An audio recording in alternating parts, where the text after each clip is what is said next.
we'll try to get through here in the time we've got left, what Article 5 is, what it does, and what you can do. So I don't know about you, Shea, but when I read this, there was one word, and I give it away here, but there was one word that stood out to me when I read this paragraph, Right.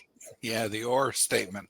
It just jumped out at me when I read this because in fact that the state it gives the option of the state to do something, which is that's really neat. Yes, it is. It is, and I don't know that I'll show the next video, but I'll just talk about it. But Colonel Mason, right as they were concluding the Constitutional Convention, the last day, stood up and he recognized that we've created this thing called the central government, but we've given the people no recourse if it should get out of control.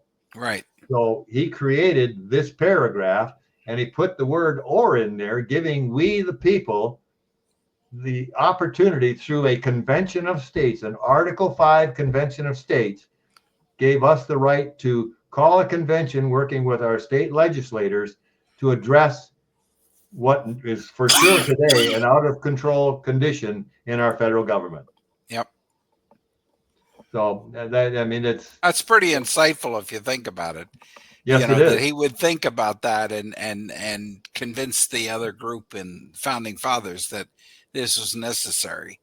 Yep. Yeah. This happened after weeks of a lot of back and forth and contentious debate and discussion and at the last minute. And it was approved unanimously by those in attendance. Yep.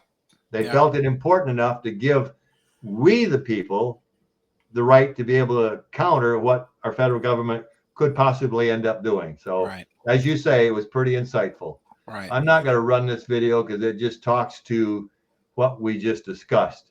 Right. So let's talk a little bit. The good news is that 19 states have agreed to have a convention of states. Yes. And again, the three items are identified, and it's really clear what we want that convention of states to be. But Article 5 is really clear. It says if we have 34 states asking for a convention, we need to have it. And then we have that open discussion on those three topics and only those topics. Thank heavens that George Mason and then backed up by James Madison and others all agreed to this because it's a golden opportunity. And I don't think it's ever been exercised. But it's an opportunity for us now. Yeah, because there's been plenty of Article 5 conventions, smaller in scope, fewer states, but it's never been done in all 50 states. Yeah.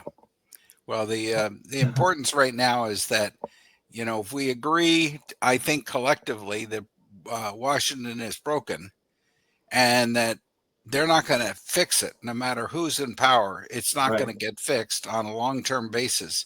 So the only long-term basis we can move to is changing the U.S. Constitution so that we have term limits, something about the budget, whether it's fixed or whatever, and something about the overreach of government. And we should address those three topics.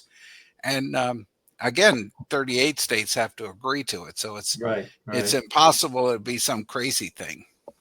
Well, it's difficult. We've got 18 more states who are in progress. The only thing I would maybe say differently, Shea, is, we're not changing one word in the Constitution. We are going to, as you said, we're going to amend the Constitution as we have done 27 times already. Yep. Okay, so what is Convention of States? We have a mission to build an engaged army of self-governing grassroots activists to inspire a political and spiritual awakening in America. Because this is, when you go back and you read the Declaration of Independence, especially, it was rooted in God and the belief in God and things like God-given natural rights of life, liberty, and pursuit of happiness. The government does not bestow that on us. God does, okay? We are a 501c4, C3 organization, nonprofit. That's what causes us to behave as a non-partisan group. The whole thing is based on that paragraph, Article 5 in the Constitution. So as Shea just said, Washington, D.C. is not going to fix itself. all of the things that go on today in government and went on in the past can be undone. They don't make it permanent. This makes it permanent. All right, so let's talk a little bit about Michigan. We're getting close to the end of our time here. We've got a structure in Michigan, as all states do, with various leadership positions, volunteer positions. We've got a tremendous educational program where we train ourselves in Article 5 and elements of the Constitution. We train ourselves how to deal with people who oppose us, because they do. Usually they're misinformed or deliberately putting out disinformation that is not true. So we've got a really good training system that prepares us to take this forward as grassroots volunteers and engage with our friends, our neighbors, our families, and try and tell this story. I'm going to go to the next slide. Several years ago, our incoming state director, Sarah Santana, had a bunch of us sit down as leaders, and we divvied up the state into what we have as 15 regions. That's the color coding that you see on the mitten part of the map here. So over each of those, the intent is to have a regional director. We're a long ways from that today. We need help. We have 110 House districts in the state. We would like to have, 110 district captains in the state. We're a long ways from that. So we need help. We need to grow the organization. We need to grow and leverage our message through the growth of the organization and our volunteers. So that's been in place for quite a while. As you go through the Article 5 process, we have to work with our legislators in Lansing. They are the ones that actually have to make it happen.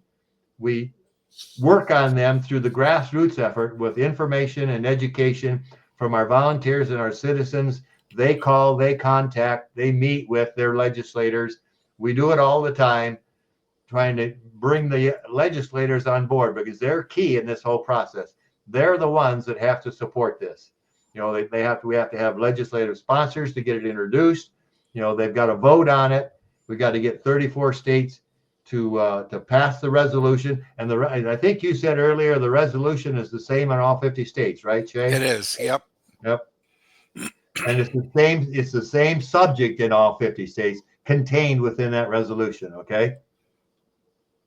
So I think this is just a graphic. It's the same thing. It's a graphic of how the process goes. The people lead, state legislators act, convention is called, amendments are proposed, then amendments are ratified, and then at the end, step 6, the Constitution is amended, as we have done 27 times. There's nothing new here once you get to the ratification procedure. And I think if you want to talk to it some more, Shea, the ratification process is a very high bar. It is. Yeah, we're talking about 38 states have to agree to something in order to be ratified. So we're not going to get any crazy stuff happening because it just won't pass 38 states if it is. No, that's right. It only takes one house there's 13 states that could stop this. Yeah. And that's all it would take. So it's a very difficult process to go through. There's another slide coming up here. I'll talk specifically about in the red, the creation of our 34 ready commissioner selection resolution. Yeah. That has been created. It's being created nationally to put some teeth in to the way our delegates are chosen and how they behave once they go to the convention. There's all kinds of stuff out there that talks to, it's going to get out of control. They're going to go off track. They're going to propose things that, will ruin the Constitution. Well, this 34 Ready is a document that has direct information on how they're chosen, what the job description is, what they can and can't do, and it has a penalty phase connected to it such that if these commissioners don't act as they're instructed by their home legislators, they can be subject to criminal penalty. Yeah, so my own legislator was pleased to understand this because these are the concerns that she had going forward with the convention. or the request for the convention. She wanted to make sure that we had commissioner selection clear and that they would stay on topic. Yep. So this is kind of getting everything ready for the 34.